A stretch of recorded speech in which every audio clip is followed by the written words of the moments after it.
할렐루야. 오늘 매일 주님과 함께 찬송가 305장입니다. 나 같은 죄인 살리신 부르며 시작하겠습니다.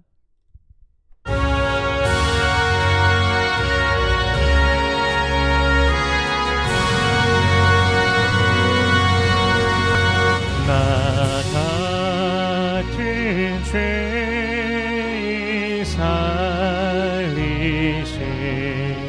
주의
아멘. 오늘 매일 주님과 함께 우리 함께 나눌 말씀은 마태복음 2장 1절에서 12절까지의 말씀입니다.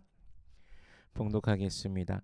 헤로드 왕 때 예수께서 유대 베들레헴에서 나심에 동방으로부터 박사들이 예루살렘에 이르러 말하되 유대인의 왕으로 나신 이가 어디 계시냐? 우리가 동방에서 그의 별을 보고 그에게 경배하러 왔노라 하니 헤로드 왕과 온 예루살렘이 듣고 소동한지라. 왕이 모든 대제사장과 백성의 서기관들을 모아 그리스도가 어디서 나겠느냐 물으니 이르되 유대 베들레헴이오니 이는 선지자로 이렇게 기록된 바 또 유대 땅 베들레헴아 너는 유대 고을 중에서 가장 작지 아니하도다. 내게서 한 다스리는 자가 나와서 내 백성 이스라엘의 목자가 되리라 하였음이니이다. 이에 헤롯이 가만히 박사들을 불러 별이 나타난 때를 자세히 묻고 베들레헴으로 보내며 이르되 가서 아기에 대하여 자세히 알아보고 찾거든 내게 구하여 나도 가서 그에게 경배하게 하라. 박사들이 왕의 말을 듣고 갈새 동방에서 보던 그 별이 문득 앞서 인도하여 가다가 아기 있는 곳 위에 머물러 서 있는지라. 그들이 별을 보고 매우 크게 기뻐하고 기뻐하더라. 집에 들어가 아기와 그의 어머니 마리아가 함께 있는 것을 보고 엎드려 아기께 경배하고 보배합을 열어 황금과 유향과 모략을 예물로 드리니라. 그들은 꿈에 헤롯에게로 돌아가지 말라 지시하심을 받아 다른 길로 고국에 돌아가니라. 아멘.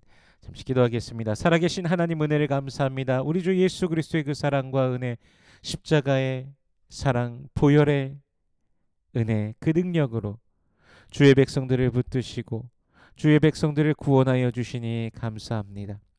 허물과 죄로 죽었던 우리를 살리신 그 은혜, 그 모든 죄와 사망의 권세에서 우리를 건져내 주신 그 은혜로 인하여 감사와 찬양과 영광을 올려드립니다.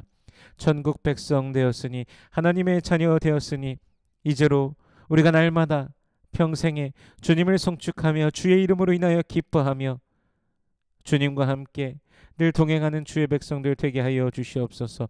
우리들의 모든 삶을 통하여 주님 영광 받아 주시옵소서.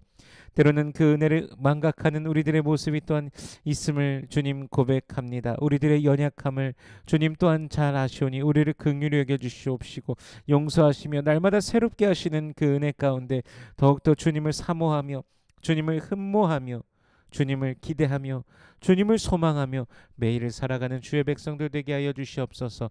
이 시간 말씀을 대합니다. 성령께서 친히 말씀 조명하여 주시사 깨닫게 하시고 아멘으로 화답게 하시며 순종케 하시며 하늘로부터 내리는 신령한 복을 누리는 모든 주의 백성들 되게 하여 주시옵소서.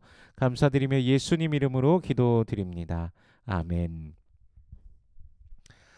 헤롯은 BC 73년도에서 AD 4년의 인물입니다. 헤롯은 로마와의 우호적 관계 속에서 BC 37년 유다의 왕으로 세워졌고 그는 상당한 권력욕을 가지고 있었던 그런 자입니다. 그런데 어느 날 동방에서 박사들이 예루살렘으로 와서 유대인의 왕으로 나신 이가 어디 계시냐, 우리가 동방에서 그의 별을 보고 그에게 경배하러 왔노라 라고 말합니다. 박사들에 대한 정보는 사실 동방에서 왔다는 것이 전부입니다. 어떤 점성술을 하는 자들이거나 어떤 술사들일 수도 있고 어쨌든 동방에서 온 박사라는 그 정보가 전부입니다. 근데 그들이 갑자기 예루살렘으로 와서 하는 그들의 말을 듣고 헤롯 왕과 온 예루살렘이 어떤 반응을 보이고 있습니까? 바로 3절 말씀에 보듯이 그들이 소동합니다.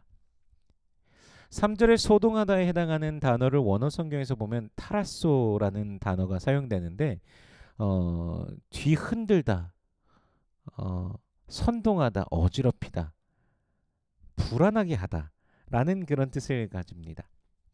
근데 좀 이상하지 않습니까? 뭐 헤롯 왕이야 그렇다고 치더라도 온 예루살렘이 어지럽고 불안한 이유가 대체 무엇일까요? 당시 유대인들이 동방의 점성술에 대해서 뭐 전혀 모르고 있는 것도 아닐 것입니다. 뭐 갑자기 전혀 모르는 사람, 전혀 모르는 어떤 그 점성술사들이 와갖고 말을 할지라도 저런 사람들도 있지, 맞아, 이렇게 할 수 있을 텐데 마치 굉장히 지금 소동하면서 놀라고 있는 것. 당시 사실은 이스라엘 로마의 통치 아래에 있었기 때문에 오랜 포로 생활로 인하여서 다른 나라의 문화에도 익숙함이 있었던 그런 시절입니다, 사실. 그러면서 또 한 가지가 그들은 메시아를 분명히 기다리고 있었던 자들입니다.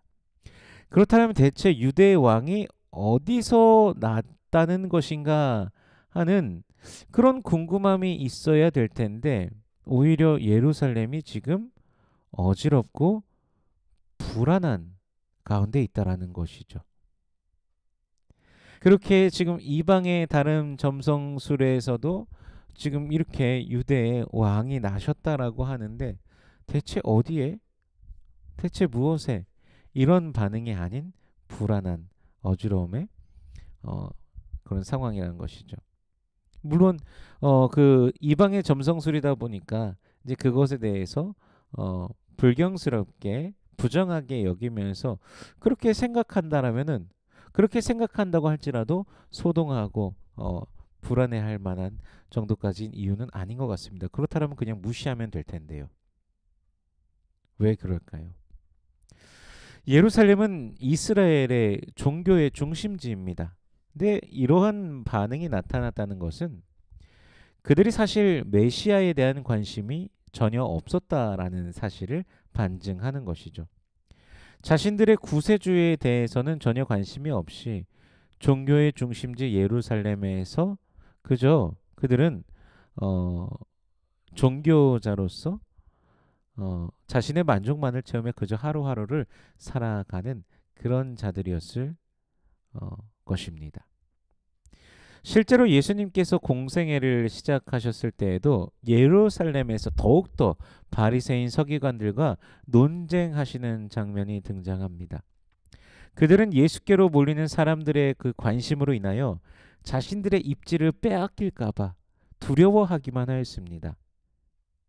예수로부터 생명의 말씀이 계속해서 흘러나오고 하나님의 아들이시라는 그 증거가 그들이 그렇게 평생을 공부하고 연구해온 성경을 통하여서 그렇게 보아왔던 것을 눈앞에서 현실로서 보고 있지만 그럼에도 불구하고 계속 예수를 거부한 그들의 모습입니다. 4절 말씀에 보면요. 왕이 모든 대제사장과 백성의 서기관들을 모아 그리스도가 어디서 나겠느냐 물으니. 아멘. 동방에서 온 박사들의 질문을 우리가 다시 한번 좀 생각해 보면요. 2절에서 유대인의 왕으로 나시니가 어디 계시냐라고 질문했습니다. 그런데 헤롯이 지금 하는 질문은 그리스도에 대한 질문이죠. 헤롯은 본능적으로 알고 있었던 것입니다. 그것이 이방의 점성술에 의한 것일지라도 분명히 이스라엘의 메시아 즉 그리스도에 관련된 것이며 참된 이스라엘의 왕에 대한 것이고 이로 인해 자신의 자리가 위태로워질 것이라는 사실을 그가 안 것입니다. 6절에요. 또 유대 땅 베들레헴아 너는 유대 고을 중에서 가장 작지 아니하도다. 내게서 한 다스리는 자가 나와서 내 백성 이스라엘의 목자가 되리라 하였음이니이다. 아멘. 제사장들과 서기관들은 미가서 5장 2절의 말씀을 가지고서 이제 베들레헴에서 메시아가 즉 그리스도가 나실 것임을 말합니다. 그리고 헤롯은 그 동방의 박사들에게 그 장소가 베들레헴이다라고 말해줍니다. 그러면서 이제 첨언으로 그 아이를 찾거든 자신도 경배하고자 하니 자신에게 말해달라라고 부탁하죠. 그런데 이것은 이 아기를 태어난 유대인의 왕 그리스도를 죽이기 위함이었습니다. 자신의 왕위를 위협할 악이라는 생각 때문입니다. 박사들은 그리스도가 베들레헴에서 태어날 것이라는 말을 듣고 그곳으로 향하죠. 그리고 그 별이 아기 있는 곳 위에 머물러 있는 것을 보고 매우 기뻐합니다. 그리고 집에 들어가 아기와 그 어머니 마리아가 함께 있는 것을 보고 아기께 경배하고 황금과 유향과 모략을 예물로 드립니다. 헤롯이 분명 아기를 찾거든 알려달라고 말했지만 그들은 꿈에 헤롯에게로 돌아가지 말라는 지시를 받고 다른 길로 돌아갑니다. 오늘 본문에서 우리가 발견하는 특이한 점은 그리스도의 탄생을 기뻐하는 자가 오직 이방인인 동방에서 온 박사들이라는 것입니다. 아까 3절에서 본 것처럼 헤롯도 그렇고 온 이스라엘도 그렇고 소동하였습니다. 불안해하였습니다. 메시아를 그들은 기다린다라고 하지만 기다리지 않는 모순적인 모습이 이스라엘의 종교의 중심지 예루살렘에서 일어나고 있는 것을 우리가 본 것이죠. 그렇다면 오늘 예수를 믿는다라고 고백하고 살아가는 사람들의 모습은 어떨까요? 정말 우리는 주님의 날을 기다리며 기대하며 살아가고 있을까요?